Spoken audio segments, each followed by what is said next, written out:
আসসালামু আলাইকুম রহমতুল্লাহি ওবরকাতুহু। সম্মানিত দর্শক, বাংলাদেশের রাজনীতি ক্রমশ জটিল থেকে জটিলতর হচ্ছে, বিশেষ করে আন্তর্জাতিক অঙ্গনে।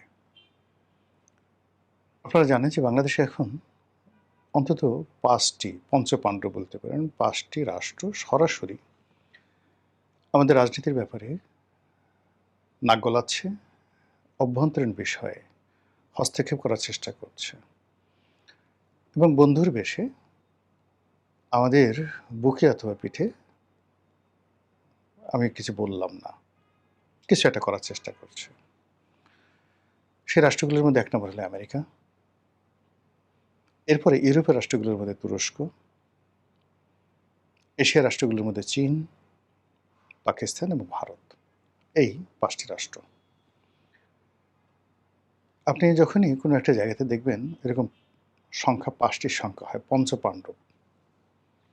সেই পঞ্চপাণ্ডব যখন কোথাও একত্রিত হয়, সেখানে একটা যুদ্ধ অনিবার্য হয়ে পড়ে।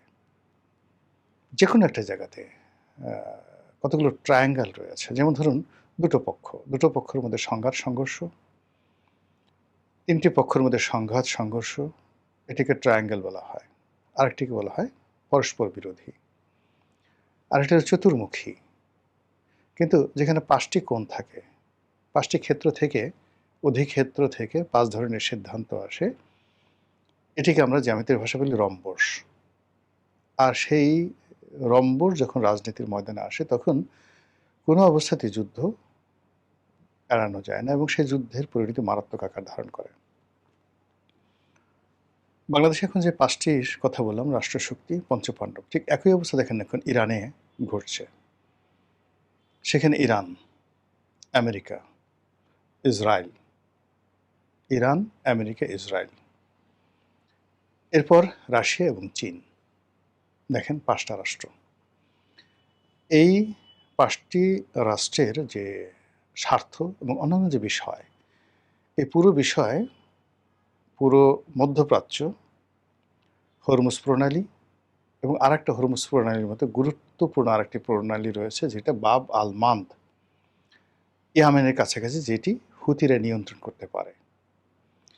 তো এই বাব আল মান্দ এবং হরমুজ, এই দুটো যদি বন্ধ করে দেওয়া হয় পরিপূর্ণভাবে, পুরো মধ্যপ্রাচ্যের যে তেল, এটির অলমোস্ট 60% তারা নিয়ন্ত্রণ করতে পারবে। তো সেই বিষয়গুলো এখন খেলছে ৫টি পক্ষ। এর কারণে দেখুন বারবার সমঝোতা হচ্ছে, বন্ধ হচ্ছে, আবার সেই যুদ্ধ শুরু হয়ে গেছে। বাংলাদেশে একই অবস্থা। বাংলাদেশে ১৭টি বছর ধরে আওয়ামী লীগ প্রাণান্ত চেষ্টা করেছে মোটামুটি একটা সমঝোতাপূর্ণ সম্পর্ক ৩টি শক্তির সঙ্গে রাখার জন্য। ১ নম্বরে ভারত, ২ নম্বরে চীন। এখানে তারা মোটামুটি সফল হয়েছে। কিন্তু আমেরিকার সঙ্গে তারা পেরে ওঠেনি। শেখ হাসিনা প্রাণান্ত চেষ্টা করেছিলেন আমেরিকার সঙ্গে একটি সম্পর্ক, যেটা পাকিস্তান করেছে। পাকিস্তান চীনের সঙ্গে সম্পর্ক রাখছে, আমেরিকার সঙ্গে সম্পর্ক রাখছে। আবার রাশিয়ার সঙ্গে, ইরানের সঙ্গেও কিন্তু তার সম্পর্ক ভালো আছে। এটা পাকিস্তানের ভৌগোলিক অবস্থা, পরমাণু শক্তি, অন্যান্য সব মিলে হয়তো পাকিস্তান পেরেছে, বাংলাদেশ সেটা পারেনি। কিন্তু এখন যে অবস্থা তৈরি হয়ে গেছে, সে অবস্থা হলো যে এই যে পঞ্চপাণ্ডব ৫টি দেশ, এই ৫টি দেশের ভিন্ন ভিন্ন স্বার্থ রয়েছে। আবার তাদের অভিন্ন স্বার্থ রয়েছে ৫টি দেশের। আবার ৫টি রাষ্ট্র ২টো বলয়, ৩টি বলয়, প্রথমত ৩টি বলয়ে তারা বিভক্ত হয়ে কাজ করছে। যেমন চীন এবং পাকিস্তান একত্র হয়ে কাজ করছে, এটি হলো একটা বলয়। আরেকটা হলো আমেরিকা এবং পাকিস্তান, এটি হলো ২টো বলয়। আরেকটা বলয় হলো ভারত এবং আমেরিকা, ৩টি বলয়। তো ৫টা শক্তি ট্রায়াঙ্গল হয়ে ৩টি কৌণিক দূরত্ব তৈরি করে বাংলাদেশের সঙ্গে তারা রাজনীতি, অর্থনীতি, সাম্রাজ্যবাদী নীতি সবকিছু করার চেষ্টা করছে। এবং এখানে দেখুন ৩টি অ্যাঙ্গেলের মধ্যে ২টো অ্যাঙ্গেলই আমেরিকা আছে। ভারতের সঙ্গে আমেরিকা আছে, পাকিস্তানের সঙ্গে আমেরিকা আছে। আর তুরস্ক যে বাংলাদেশের সঙ্গে যে কাজটি করতে চাচ্ছে, সেটি সে মূলত এখানে একটা কারোর সাথে যোগাযোগ না করে তার যে একটা নিজস্ব যে একটা আইডেন্টিটি আছে বর্তমানে একে পার্টির, তার ধারাবাহিকতা এখানে একটি ইসলামী রাষ্ট্র, উগ্রবাদী একটা শক্তি তারা এখানে প্রতিষ্ঠা করতে চাচ্ছে। এটা ডাইরেক্ট তুরস্ক সরাসরি। এখানে আমেরিকা, ভারত কারোর সঙ্গে তার কোনো যোগাযোগ নেই। তো বোঝার চেষ্টা করেন এই অবস্থাতে একটি সরকার এখন যে আছে, সেই সরকার সবচেয়ে নাজুক অবস্থায় আছে। প্রথমত সরকারের যারা পরিচালনা করছেন তারা যারা অভিজ্ঞতা সম্পন্ন তারা বৃদ্ধ, খুবই বৃদ্ধ এবং ১৭ বছর আউট অফ রেস থাকার কারণে বিশ্ব রাজনীতি, বিশ্ব অর্থনীতি ইত্যাদি থেকে তারা বহু দূরে, বহু যোজন দূরে তারা চলে গেছে। পরবর্তী যে অংশটি আছেন যারা যুবক, বৃদ্ধ নন যুবক, তো তাদেরও আসলে অভিজ্ঞতা নেই এবং সফলতা নেই। এর বাইরে একেবারে নবীন কিছু মন্ত্রী আসছেন যাদের অভিজ্ঞতা কনসিস্ট বাংলাদেশের মধ্যে সীমাবদ্ধ। কাজে এ সকল বৃহৎ শক্তির ডেপুটি সেক্রেটারি পর্যায়ের একজন ঝানু, আমলা, কামলা অথবা ধরুন সেই দেশে একজন রাজনীতিবিদ তাদের সঙ্গে টেবিলে বসে 1 to 1 আলোচনা করে দেশের সমস্যার সমাধান করার মতো মানে কেউ নেই। এই মুহূর্তে সরকারের সবচেয়ে গুরুত্বপূর্ণ দুজন ব্যক্তি, আমি কোনো সমালোচনা করছি না। ১ নম্বরে জনাব সালাউদ্দিন সাহেব, ২ নম্বরে খলিলুর রহমান সাহেব। এখন সালাউদ্দিন সাহেব এবং খলিলুর রহমান সাহেব নরেন্দ্র মোদীর সঙ্গে বা ডোনাল্ড ট্রাম্পের সঙ্গে বৈঠক করবেন সেটা অনেক পরের বিষয়। খালি জাস্ট দেখুন বাংলাদেশে নিযুক্ত মার্কিন রাষ্ট্রদূত মিস্টার ব্রেন্ট ক্রিস্টেনসেন কিংবা পাকিস্তানের রাষ্ট্রদূত, ইভেন ইরানের রাষ্ট্রদূত, ওনাদের সঙ্গে যখন এই দুজন ক্ষমতাধর ব্যক্তি পাশাপাশি বসেন, দাঁড়ান, এদের বডি ল্যাঙ্গুয়েজ লক্ষ্য করুন, তারপর এদের দিকে তাকান, আমার কাছে কী মনে হয় যে ওনাদের পাশে আমাদের দুজন ক্ষমতাধর লোকদেরকে কিভাবে মানায় এবং কেমন দেখায়, তাহলে আপনি বুঝতে পারবেন এখানে আউটপুট কিভাবে আসে। অথবা ধরুন প্রধানমন্ত্রী, এখন প্রধানমন্ত্রীকে উপস্থাপন করার জন্য সামাজিক মাধ্যম এখন একটা গুরুত্বপূর্ণ প্ল্যাটফর্ম। সেখানে বিএনপির মিডিয়া সেল আছে, প্রধানমন্ত্রীর কার্যালয় আছে, স্বয়ং তারেক রহমান সাহেব তার নিজের নামে ফেসবুক পেজ আছে। অহরহ প্রতিদিন সেখানে ভিডিও দেওয়া হচ্ছে, বিভিন্ন গুরুত্বপূর্ণ ইভেন্টের ছবি দেওয়া হচ্ছে এবং লক্ষ্য করুন যে গত ৪ মাসে এটি জ্যামিতিক হারে কমেছে। এখন এ সকল পেজের যে কোনো খবর মানে তাদের ব্যাপারে মানুষের কোনো আগ্রহ নেই, লাইক, কমেন্ট কিচ্ছু নেই। ফলে এই সরকারকে সবাই বলতো যে এটি ফেসবুকের সরকার, সেই ফেসবুকের সরকার এখন টেক্সটবুকের সরকার হয়ে গেছে। তো এ সকল পেজে যেটি দেখা যায় যে স্বয়ং সরকার প্রধান তার জীবনের বা দৈনন্দিন কর্মের উল্লেখযোগ্য বিষয়গুলো আপনি কি দেখেন? তিনি ফ্যামিলি কার্ড বিতরণের জন্য ঢাকার বাইরে যাচ্ছেন, নিজ হাতে কোদাল দিয়ে মাটি কাটার জন্য ঢাকার বাইরে যাচ্ছেন গাড়িতে করে। নাসিরুদ্দিন পাটোয়ারি বলছেন যে এই কাজগুলো আপনি গাড়িতে করে যাচ্ছেন প্রেম করার জন্য। বুঝেন প্রধানমন্ত্রীর মর্যাদাটা কোন পর্যায়ে উঠে গেছে বা নেমে গেছে। তারপর তার যে রাষ্ট্রীয় আচার, সেই আচারে গিয়ে দেখুন যে যখন কোনো একজন রাষ্ট্রদূত যাচ্ছেন তার সঙ্গে দেখা করার জন্য, সেখানে প্রধানমন্ত্রী ছবি তুলছেন, কথা বলছেন। How does it looks? এটা দেখতে আপনার কাছে কেমন লাগে? এরপরে তিনি অন্যান্য যে সকল বৈঠক করছেন, নন ফরমাল ওয়েতে অনেকের সঙ্গে কথা বলছেন, প্রতিদিনই একটা না একটা ঘটনা ঘটছে। এই পুরো জিনিসগুলোর মধ্যে আপনি দেখবেন যে সরকার আসলে হাঁপিয়ে উঠছে। তারা সিদ্ধান্ত নিতে পারছে না যে কখন কি করা দরকার। ঠিক সেই সময়টিতে এখানে এই যে ৫টি পক্ষ পঞ্চপাণ্ডব, এই পঞ্চপাণ্ডবের ৩টি ট্রায়াঙ্গেল, এর বাইরে সরাসরি দুটো রাষ্ট্র সিঙ্গেল ওয়েভে খেলছে। তো সেই ৩টি রাষ্ট্রের মধ্যে ডাইরেক্ট বেশি সিঙ্গেল ওয়েভে খেলছে চীন, সিঙ্গেল ওয়েভে খেলছে তুরস্ক আর দিল্লি।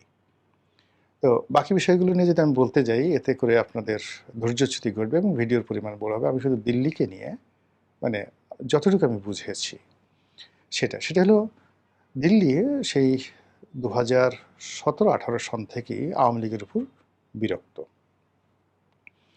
এর কারণ হলো দিল্লি মনে করছে দুটো বিষয় দিল্লির অ্যাজ এ হোল, যে আওয়ামী লীগ নামক যে দলটি বাংলাদেশের যে স্বাধীনতাটি বা শেখ পরিবার, এটি মূলত দিল্লির অবদান রাষ্ট্রীয়ভাবে। তো তারা তাদেরকে সবসময় চেয়েছে দিল্লির দাস বা দিল্লির দাসী হিসাবে। এখানে বাংলাদেশে যিনি রাষ্ট্রদূত আসবেন, তিনি ডিপ্টি অ্যাম্বাসেডর হন বা অ্যাম্বাসেডর হন, তিনি প্রধানমন্ত্রীর দরবারে সর্বেসর্বা থাকবেন। কিন্তু যে কোনো কারণে হোক শেখ হাসিনা বা বঙ্গবন্ধু এরা দুজনই এই জিনিসটি কখনো মানতে পারেননি। তো মানতে না পারার কারণে অনেক রাজনৈতিক ঘটনাগুলো ঘটেছে, যেগুলো বিভিন্ন বইতে ঐতিহাসিকভাবে এই বিষয়গুলো উঠে এসেছে। যারা বঙ্গবন্ধুর ঘনিষ্ঠজন ছিলেন, ইসলামপন্থী সাংবাদিক বা শেখ হাসিনার ঘনিষ্ঠজন ছিলেন, তারা কিন্তু এই বিষয়গুলো জানেন যে আসলে পর্দার আড়ালে কী ঘটনাগুলো ঘটে। তো যেটা বলছিলাম যে 2016-17 সনের পরই শেখ হাসিনা প্রাণান্ত চেষ্টা করেছেন ইন্ডিয়ার একটা বলয় থেকে বের হয়ে আরেকটি বলয় তৈরি করার জন্য, এবং ইন্ডিয়া ঠিক সেই সময়টা থেকেই বিএনপির সঙ্গে জামাতের সঙ্গে বিভিন্ন অ্যাঙ্গেলে তারা যোগাযোগ শুরু করেছে। কিন্তু এই দুটো দলকে কখনোই তারা প্রেডিক্টেবল অবস্থায় পায়নি। ঘুরে ফিরে তাদের কাছে মনে হয়েছে আওয়ামী লীগই মন্দের ভালো। এবং এইভাবে টানাপোড়েনে যখন 2018 সনের যে নির্বাচনটা হলো, বলা হয়ে থাকে 2018 সনের নির্বাচনে ইন্ডিয়ার যে মাস্টার প্ল্যান ছিল বা শেখ হাসিনার যে ডিজায়ার ছিল, এটার অ্যাগেনস্টে গিয়ে সম্পূর্ণ চীন এখানে খেলে দেয়। এবং চীন যেভাবে ডিজাইন করে নির্বাচনের ঠিক একদিন আগে, ঠিক সেইভাবে নির্বাচনের ফলাফল হয় এবং আওয়ামী লীগের যে রাজনৈতিক মৃত্যু, বিশ্বাসযোগ্যতা, গ্রহণযোগ্যতা একেবারে জিরোতে পৌঁছে যায়। Sheikh Hasina become just a puppet. সবাই যেভাবে 2018 সনে তাকে বিশ্বাস করেছিল, সেখানে নির্বাচনটি যদি 100% অ্যাকুরেট হতো, সেই নির্বাচনে যদি শেখ হাসিনা পরাজিত হতেন, তবু তিনি অমরত্ব লাভ করতেন এবং 2014 সালের নির্বাচন নিয়ে কেউ প্রশ্ন করত না, নো ওয়ান। কিন্তু সেখানে এমনভাবে একটা ঘটনা ঘটানো হয়েছে, জাস্ট নির্বাচনের 4-5 দিন আগের থেকে গ্রাউন্ড ওয়ার্ক করেছে। আমরা ফিল্ডে যারা ছিলাম আমরা টের পেয়েছি। আমরা 16 ডিসেম্বর, 29শে ডিসেম্বর নির্বাচন, 30শে ডিসেম্বর নির্বাচন হলো, আমরা 16 ডিসেম্বর থেকে টের পেয়েছি যে সামথিং হ্যাপেন, যেটা সরকারের নিয়ন্ত্রণে নেই, মিলিটারির নিয়ন্ত্রণে নেই, পুলিশের নিয়ন্ত্রণে নেই, কে যেন খেলছে। এবং এই খেলাধুলা যে কেবলমাত্র বিএনপির মধ্যে ছিল, আওয়ামী লীগের মধ্যে ছিল, নট লাইক দ্যাট। প্রত্যেকটা রাজনৈতিক দলের যারা শীর্ষ নেতৃত্ব, তারা এই যে যা কিছু হচ্ছে তারা জানত। এবং আমরা যারা মাঠে ছিলাম আমরা সবাই বলির পাঠা হয়েছি। এর ফলে কী হলো, এই নির্বাচনের ফলাফল হওয়ার পরে শেখ হাসিনা গণতান্ত্রিক বিশ্বে, গণতান্ত্রিক রাজনীতিতে এবং বাংলাদেশের মানুষের কাছে বিশ্বাসযোগ্যতার ক্ষেত্রে একেবারে জিরোতে গিয়ে পৌঁছেন, বিরক্তিকর একটা জায়গাতে গিয়ে পৌঁছেন। তারপরে তিনি চেষ্টা করেছেন বিভিন্ন অ্যাঙ্গেলে আবার একটি সমঝোতা করার জন্য, কিন্তু সেটা তিনি পারেননি। এরপরে করোনা আসছে, এরপরে ইউক্রেনের যুদ্ধ আসছে, অনেক কিছু। ভারতীয় নরেন্দ্র মোদীর ক্ষমতা দুর্বল হয়ে গেছে এবং এরপর তিনি ক্ষমতাচ্যুত হয়ে এখন দিল্লির অধীনস্থ হয়ে আছেন। এখন দিল্লি আওয়ামী লীগকে নিয়ে এবং শেখ হাসিনাকে নিয়ে খেলছে। কিন্তু খেলার আগে দিল্লি বেশ কয়েকবার চেষ্টা করেছে জামাতের সঙ্গে একটা সমঝোতা করার জন্য। তারা চেষ্টা করেছে বিএনপির সঙ্গে সমঝোতা করার জন্য। এটা এখন ওপেন সিক্রেট। কিন্তু গত 4 মাসের ধারাবাহিকতায় কিংবা ধরুন গত 2 বছরের ধারাবাহিকতায় দিল্লি এককভাবে বিএনপি এবং জামাত কাউকে বিশ্বাস করতে পারছে না। আবার তারা মনে করছে যে মন্দের ভালো হিসেবে আওয়ামী লীগ তাদের কৌশলগত পার্টনার। কাজেই শেখ হাসিনাকে রেখে হোক, শেখ হাসিনাকে বাদ দিয়ে হোক, আওয়ামী লীগের মাধ্যমেই তারা বাংলাদেশে তাদের যে মিশন, সেই মিশনটা তারা চালু করতে চায় এবং এটার প্রেক্ষিতে একটার পর একটা তারা যাকে বলা হয় ছক্কা মেরে যাচ্ছে। শেখ হাসিনাকে দিয়ে যে সকল কথা বলানো হচ্ছে বা তিনি যে সকল কথাবার্তা নিজে স্বপ্রণোদিত হয়ে বলছেন, যেটা দিল্লি আবার ওন করছে এবং শেখ হাসিনা আসতে চান, সরকার তাকে আইনগতভাবে ফেরত আনতে চান। শেখ হাসিনা জোর করে বাংলাদেশে এসে তিনি তার রাজনৈতিক অধিকার প্রতিষ্ঠা করতে চান। অন্যদিকে সরকার তাকে আসার সঙ্গে সঙ্গে গ্রেপ্তার করতে চান। এইগুলোর যে সেন্টিমেন্ট, পাবলিকের সেন্টিমেন্ট, এটি ভারত তীক্ষ্ণ দৃষ্টিতে দেখছে এবং দেখার পরে ভারতের যে সাম্প্রতিক যে কথাবার্তা, সেই কথাবার্তায় তারা আরও নিশ্চিত হয়ে গেছে যে দে আর রাইট। তারা যে আওয়ামী লীগের পক্ষে আছে, এখনও পর্যন্ত আওয়ামী লীগ বাংলাদেশের সবচেয়ে সুসংবদ্ধ রাজনৈতিক দল। এখনও পর্যন্ত তারা অর্থনৈতিকভাবে সচ্ছল। এখনও পর্যন্ত রাজনৈতিক দলগুলোর মধ্যে মানে নেতৃত্বের পর্যায়ে শেখ হাসিনার যে কমান্ড রয়েছে, সেই কমান্ড এখন জামাতের আমিরের নেই তার নিজের দলে। বর্তমান প্রধানমন্ত্রী তার নিজের দলের মধ্যে তার সেই কমান্ড নেই। আর শেখ হাসিনা প্রবাসে থেকেও কারোর সঙ্গে সরাসরি দেখা না করে শুধুমাত্র ওয়ান টু ওয়ান তিনি যারা দেখা করতে আসেন তাদের সাথে দেখা করেন উইদাউট ভিডিও। কোনো মানে যাকে বলা হয় ছবি যেন বাইরে না আসে, সে কোথায় আছে, সিক্রেটলি তাকে সেখানে রাখা হয়েছে। এর বাইরে তিনি কোনো অবস্থাতেই তার অবস্থানটা ভিডিওর মাধ্যমে দেন না। কেন দেন না? আমি এটা মনে করলাম যে সে কি মরে গেল কিনা, অন্য কোনো ঝামেলা হলো কিনা। কিন্তু দেখা গেল যে এখন টেকনোলজি এমন একটা জায়গাতে এসে গেছে। এই যে আমি ভিডিওটা করেছি, এই ভিডিওর ফুটেজ দেখে, চারিদিকের ওয়াল দেখে টেকনোলজি দিয়ে বলা সম্ভব যে আমার এই ভিডিও ধারণ করার যে জায়গাটির নাম কি, হোল্ডিং নম্বর কত, সময় কত, কোন সময় আমি ভিডিও করছি, এগুলো হুবহু বের করা সম্ভব। এবং এই কারণে শেখ হাসিনার কোনো ভিডিও ক্লিপ ভারত ছাড়ছেন না, বা শেখ হাসিনা নিজে দিচ্ছেন না, বা তার উপদেষ্টারা দিচ্ছেন না। কিন্তু ঘটনা যেভাবেই ঘটানো হচ্ছে, একটার পর একটা পরীক্ষামূলকভাবে কথা বলা হচ্ছে, ঢাকাতে মানে এই স্লোগান দেওয়া হচ্ছে, অনুষ্ঠান করানো হচ্ছে, যা কিছু করা হচ্ছে করে দিন শেষে ভারত যে সিদ্ধান্তে আজকের দিন পর্যন্ত তাদেরকে মনে হচ্ছে তারা আওয়ামী লীগকে নিয়েই মানে চিন্তা ভাবনা করছে। তারা আওয়ামী লীগকে নিয়েই খেলতে চাচ্ছে, আওয়ামী লীগকে খেলাতে চাচ্ছে এবং আওয়ামী লীগকে দিয়ে সরকারকে চাপ দিতে চাচ্ছে। কাজেই সামনের যে দিনগুলো, সেই দিনগুলো যে খুব সহজ হবে আমার কাছে সেটা মনে হচ্ছে না। মহান আল্লাহ আমাদের সবাইকে হেদায়েত দান করুন এবং হেফাজত করুন। আসসালামু আলাইকুম ওয়া রাহমাতুল্লাহি ওয়া বারাকাতুহু।